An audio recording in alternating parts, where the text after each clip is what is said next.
Great action from the Olympic Games coming up for you now. This is ESPN Classic.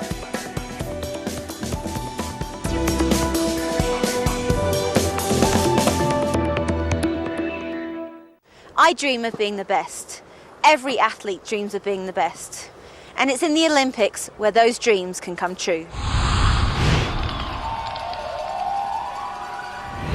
There have been some brilliant and memorable performances over the years.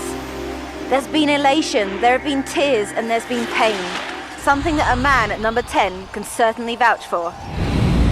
Skiing in Austria is number one, and everyone knows me. When I'm going outdoor or going through the streets, everyone is looking at me.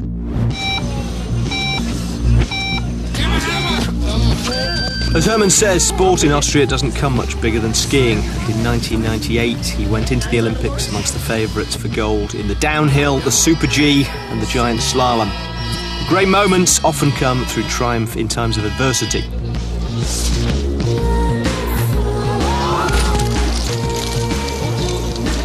Shaken, stirred, but luckily suffering no major damage after this crash in his first event, the downhill, he was able to walk away. But in skiing, confidence is everything. If you're in good confidence, so you can be faster than the others, and maybe often you're faster about 1/10 or 2/10. That's very important. Fast forward 3 days, and with the fog across the Olympic course gradually clearing, Meyer displayed no lasting effects from his crash as he bid to make amends for his earlier misdemeanour in his favoured event, the Super G.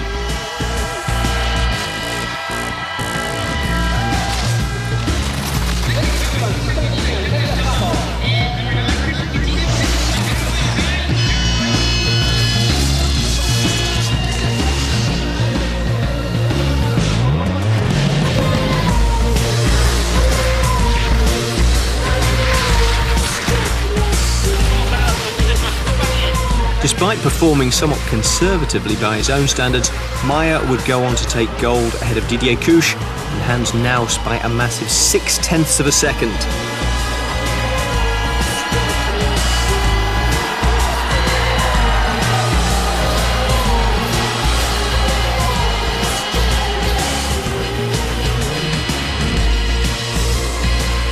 Confidence fully restored, Meyer's domination of the Alpine event was confirmed as he beat compatriot Stefan Eberharter to gold in the giant slalom 3 days later.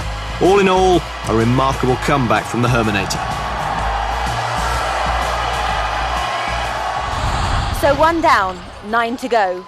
And it was the grace on the ice rink that captured the public's imagination in 1936. And who's going to be... Having made her Olympic debut at the tender age of 11 in the inaugural Winter Games of 1924, Norwegian Sonja Henie turned the disappointment of finishing last on her debut into world domination, taking gold at the 1928 and 1932 Games, and with it set about revolutionising the sport of figure skating. Arriving at the Garmisch Games in 1936 with 9 consecutive World Championship titles, Henie was a clear favourite and she didn't disappoint, beating Britain's Cecilia College to claim her 3rd Olympic title, following it up a week later with her 10th world title. Who's going to be the one to say it was no good what we done? I dare a man to say I'm too young. Olympic success spelled the start of a career in Hollywood for Henie, who would eventually amass a fortune from her talents on the ice and on the big screen. From Norway's ice queen at number 9 to number 8, a man who lived life as fast away from the slopes as he did on the slopes.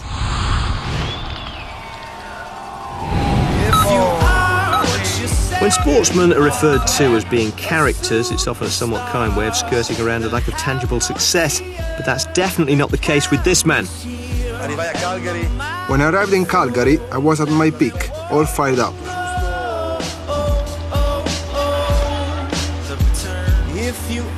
When a 21-year-old Alberto Tomba turned up at Calgary in 1988, he did so as one of the pre-race favourites for the giant slalom and the slalom. His first run in the giant slalom put him over a second clear of his nearest rivals, meaning that when it came to the second run, he pretty much needed only to stay on his feet to claim gold. and he did just that. A fresh, cool young Lou, trying to cash his microphone check 212. Wanna believe my own hype, but it's too untrue. The world brought me to my knees. What have you brung you? Did you improve on the 2 days later, Tomba had his sights set on turning his single gold medal into a matching pair in the slalom. You come through, and the sexy lady next to you come too. And then they hit me, standing outside of heaven, waiting for God to come and get me. I'm too uncouth, unschooled to the rules, and too gumshoe. After his first run, he was third, over 0.6 of a second behind the leader, Frank Wurndl. Tomba put on a real show with a famous charge, earning himself the nickname La Bomba, and in the end it was the gold medal for the Bomb, albeit by just 0.6 of a second. A superstar, then have no fear. The camera's here, and the microphones. Imagine winning 2 Olympics medals at the age of 20 or 21. I made a bet with my father for a Ferrari.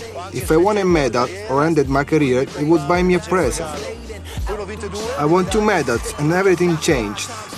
I went on with my career without a present. Well, he may never have got his hands on the Ferrari, but 2 gold medals and 8th place on our list surely goes somewhere to making up for it.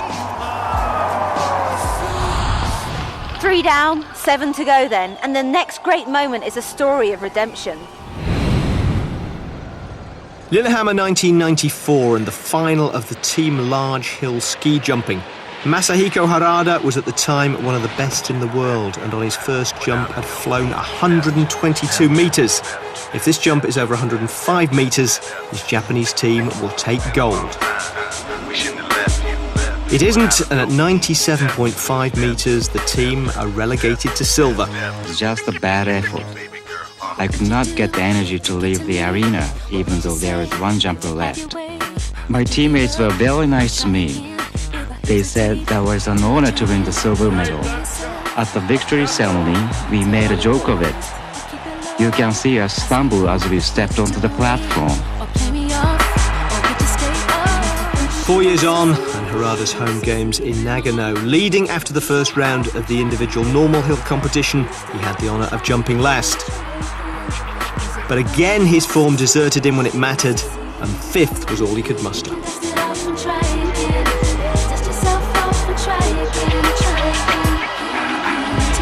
Confidence partially restored by a bronze in the individual large hill, Harada was back for another go at the team competition he choked at so disastrously 4 years earlier.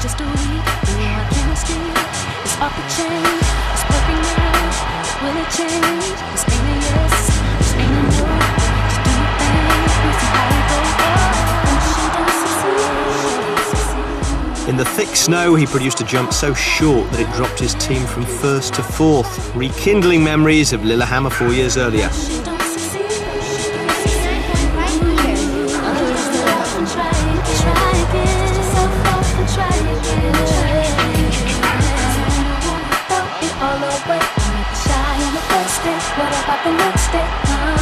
The support from the Partizan home crowd was ringing in Harada's ears as he went for his final attempt.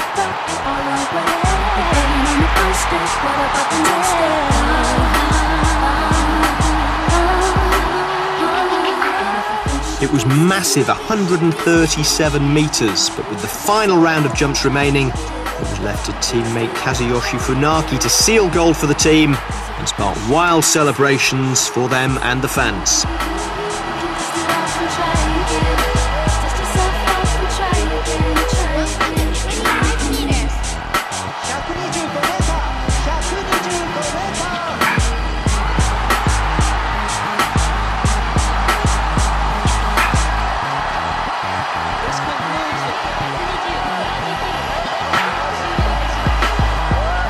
No stumbles this time then, and it was the top step of the podium and redemption for the man affectionately known as Happy.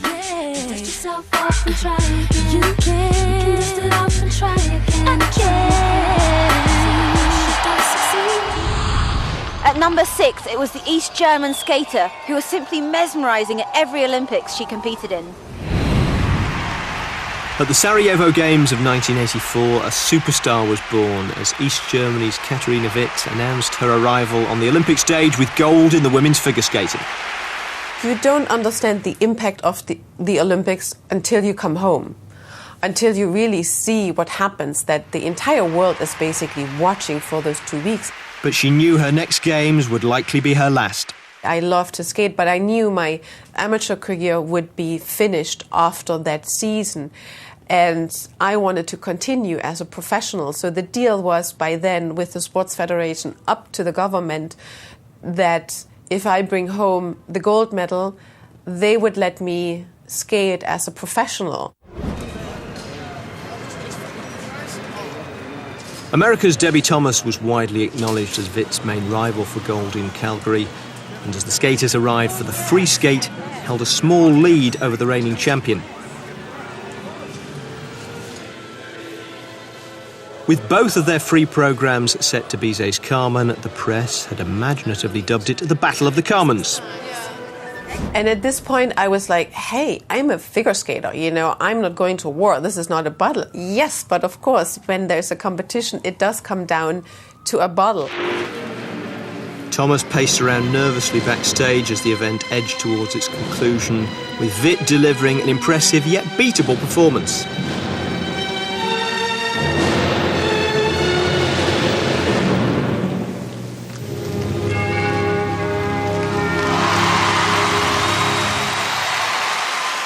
Thinking about the Carmens and about Debbie and me, we completely forgot that, hey, there is Liz Manley. Canada's Liz Manley produced a lively performance to the delight of a partisan home crowd, but she was just too far behind Witt to realistically challenge, leaving the final skater, Debbie Thomas, as Witt's only rival, with the East German watching. Well, I'm truthfully sitting there thinking, oh, I hope she's falling. I should not say it. But of course, you know, you sit there and you have this poker face and you just look totally relaxed. But I was thinking, fall, please fall. And it's not nice to say that, and it's not fair, but it's honest.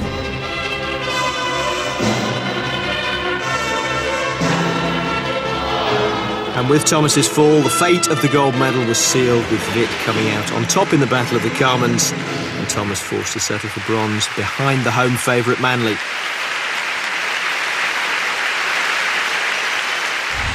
It's time for a quick break now, but join us in a couple of minutes for the top 5 Winter Olympic moments of all time.